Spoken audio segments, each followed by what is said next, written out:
بسم الله الرحمن الرحيم والصلاة والسلام على أشرف المرسلين. Salam alaikum, bonjour tout le monde. Aujourd'hui, on va voir ensemble le chapitre numéro 2 sur la transformation de Fourier. Voici le plan de notre cours. On va commencer par introduction. La transformée de Fourier de signaux périodiques, série de Fourier. La transformée de Fourier de signaux non périodiques. On commence comme toujours par l'introduction. Nous avons qu'un signal peut être représenté dans deux domaines. Soit le domaine temporel, dans ce cas S, ça sera S de t, c'est une fonction de temps en secondes, caractérisée par la durée, amplitude, période, fondamentale, etc. Domaine fréquentiel, donc vous avez S est égal à S de F, c'est une fonction de la fréquence en unité seconde moins 1 ou bien en Hertz. Caractérisé par amplitude, phase, bande passante, fréquence fondamentale, etc. Les deux représentations sont reliées par la transformation de Fourier. Donc la transformation de Fourier joue un rôle fondamental en théorie du signal.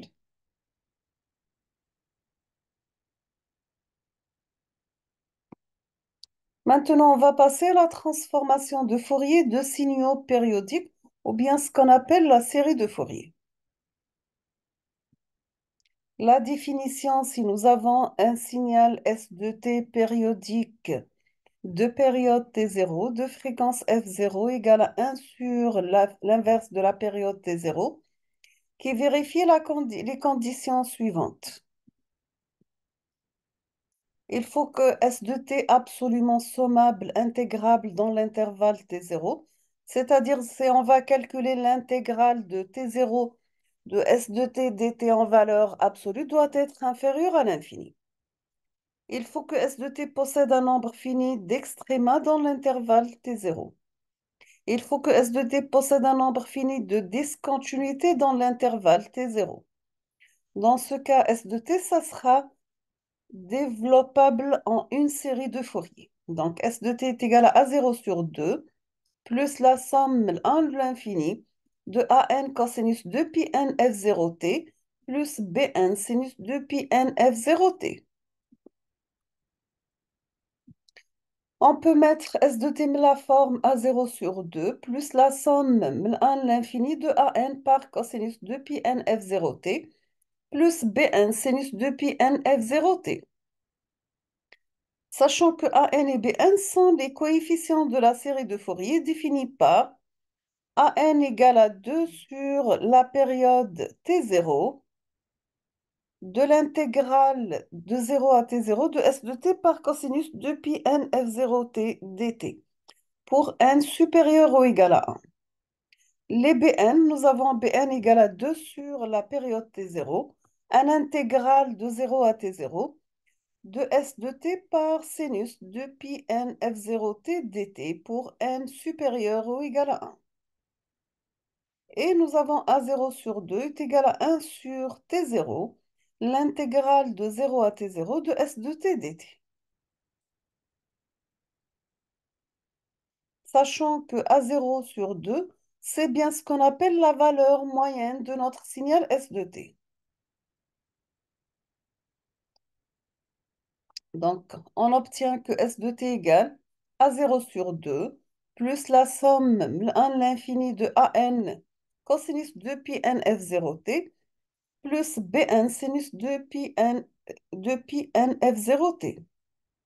La série de Fourier peut être écrite sous la forme de cosinus, donc on aura S de t est égal à 0 sur 2 plus une somme de n égale à 1 l'infini de Cn par cosinus 2 pi n f0t plus phi de n. Avec Cn, pardon, égale la racine de an au carré plus bn au carré. Et pour la tangente de phi n est égale à moins bn sur an. Sachant que que pour une fréquence f égale à n f0, nous avons Cn de f, c'est le spectre d'amplitude du signal S de t. Phi n de f, c'est le spectre de phase du signal S de t. Maintenant, pour le développement en série de Fourier de signaux élémentaires, nous avons le signal cosinusoïdal. S de t est égal à cosinus de pi f0t. Montrez que an égale à 0 pour n différent de 1, an égale à 1 pour n égale à 1 et bn égale à 0.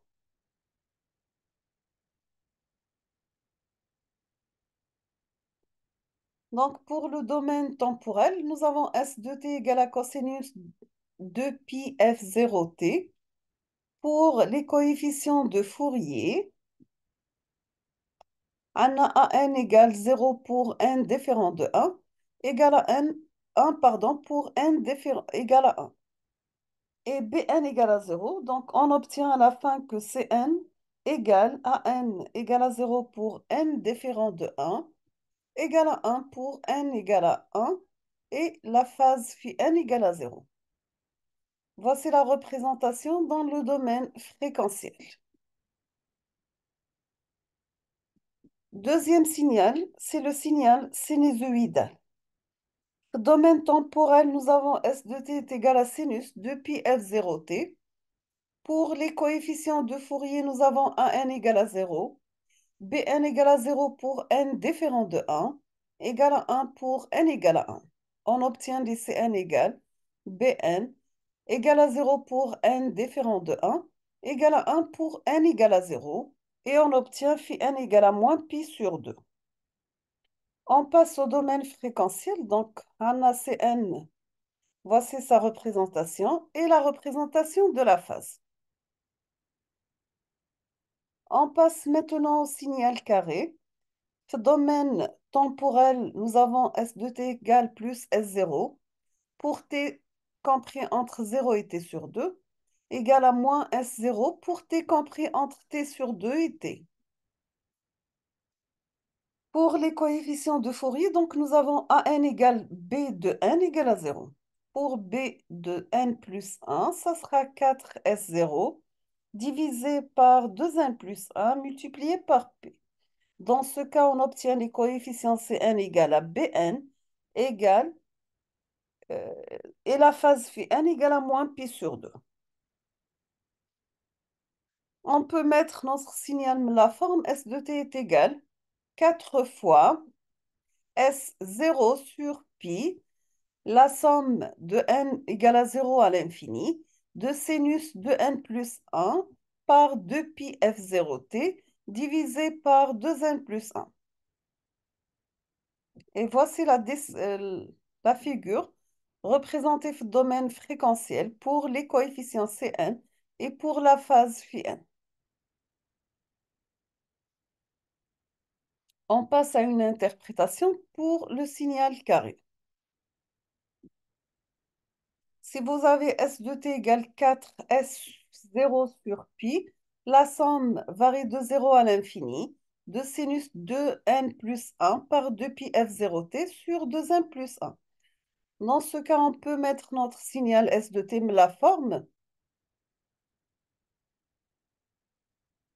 4S0 sur pi, sinus 2 pi f0t plus 4S0 sur 3 pi, sinus de pi par 3 fois la fréquence f0t plus 4s0 sur 5pi, sinus de pi par 5 fois la fréquence f0t plus 4s0 sur 7pi, sinus de pi 7 fois f0t. Vous voyez bien dans la figure les trois premières composantes de notre signal.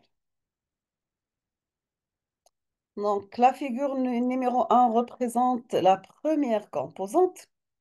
La deuxième, vous avez la somme des premières composantes. Dans la deuxième, on trouve la composante de la série de Fourier. Et dans la quatrième, la somme des trois premières composantes. Dans cette figure, vous voyez bien les trois premières composantes. Dans la deuxième, nous avons la somme des trois composantes. La troisième figure représente la somme des cinq premières composantes. Et la quatrième figure représente la somme des sept premières composantes. Dans cette figure, nous avons la somme des neuf premières composantes. Dans la suivante, nous avons la somme des onzièmes composantes. La figure numéro 3 représente la somme des 31 premières composantes. Et la dernière figure, c'est la somme des 101 premières composantes. Donc, on arrive bien à voir notre signal carré ici. Voici la forme exponentielle de la série de Fourier. On va commencer par un spectre bilatéral. Si nous avons S de t égale à 0 sur 2, plus une somme de 1 à l'infini, des coefficients an par cosinus de pi n f0t plus bn sinus de pi n f0t. Montrer en écrivant le cosinus de pi n f0t égale exponentielle g de pi n f0t plus exponentielle moins g de pi n f0t sur 2.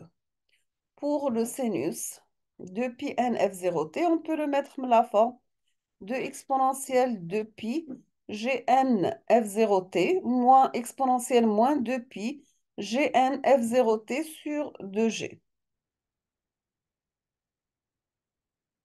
Et en tenant compte du fait que an égale à 1 moins n et bn égale à moins b de moins n, que la série de Fourier prend la forme complexe suivante.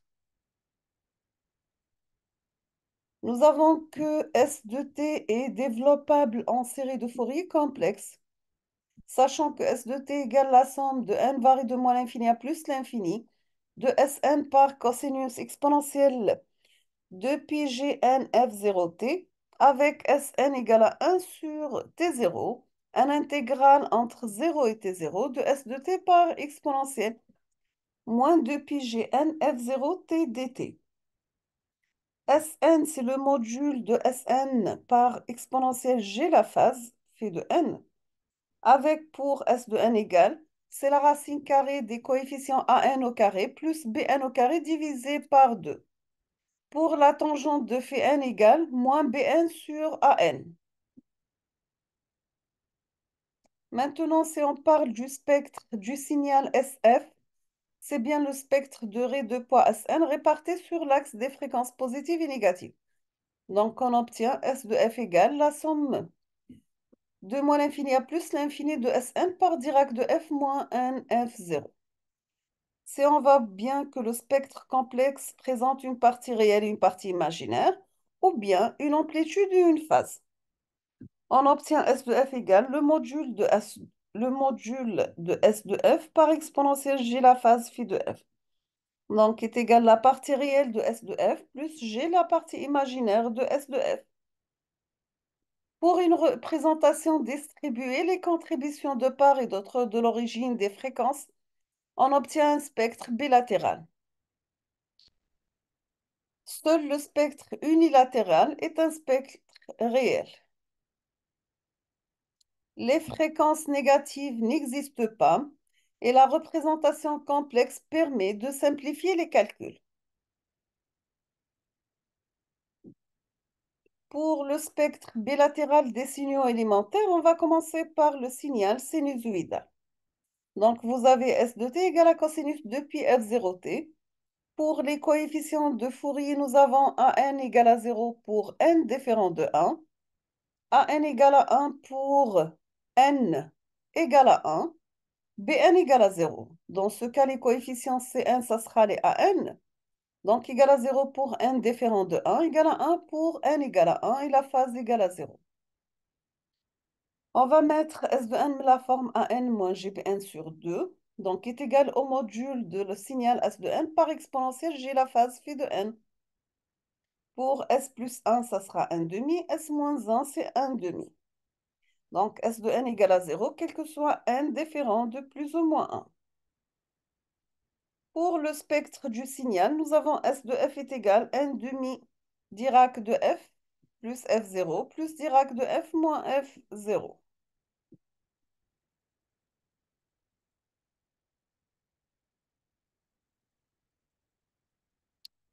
Pour le signal sinusoïdal, nous avons S de t égale à sinus de pi f0t. On parle des coefficients de Fourier, donc on trouve que an égale à 0, bn égale à 0 pour n différent de 1, égale à 1 pour n égale à 1. Donc Cn égale à bn égale à 0 pour n différent de 1, égale à 1 pour n égale à 1, et la phase phi n égale à moins pi sur 2. Sn égale à 1n moins gbn sur 2, donc est égal au module de Sn par exponentielle g la phase phi de n.